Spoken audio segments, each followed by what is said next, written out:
সম্মানিত দর্শকবৃন্দ, 12,000 টাকা টিকিটে শিকারি ভাইয়ের বড়শিতে বিশাল বড় আকৃতির একটি ব্ল্যাক কার্প মাছ ধরা পড়েছেন। শিকারি ভাই এই বিশাল বড় আকৃতির ব্ল্যাক কার্প মাছটিকে আয়ত্তে আনতে অনেক কষ্ট করছেন, আপ্রাণ চেষ্টা করে যাচ্ছেন।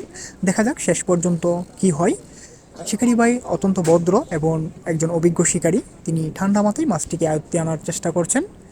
যারা এই শিকারি ভাইয়ের খেলা পূর্বে দেখেছেন তারা জানেন শিকারি ভাই অত্যন্ত ভদ্র এবং তিনি মাছ হিট হওয়ার পরে খুব মনোযোগ সহকারে ঠান্ডা মাথায় মাছটিকে আয়ত্তে আনেন।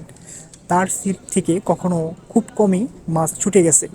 দেখা যাক আজকে এই বিশাল বড় আকৃতির মাছটি কিভাবে তিনি আয়ত্তে আনেন, কিভাবে কেচিং করান।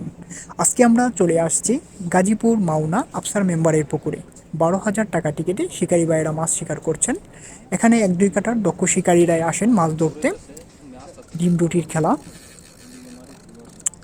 শিকারি ভাই খুব মনোযোগ সহকারে ঠান্ডা মাথায় মাছটিকে আয়ত্তে আনার চেষ্টা করছেন। দেখা যাক শেষ পর্যন্ত কি হয়।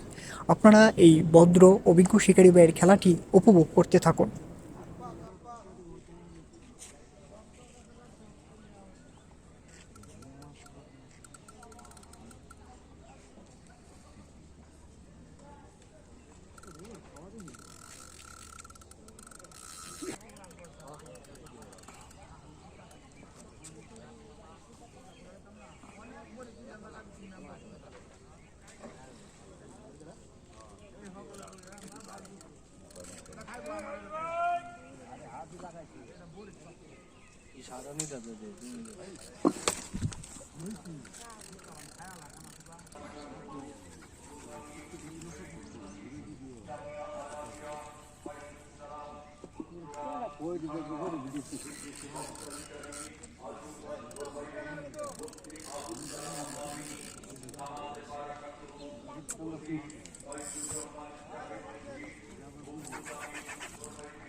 Dan.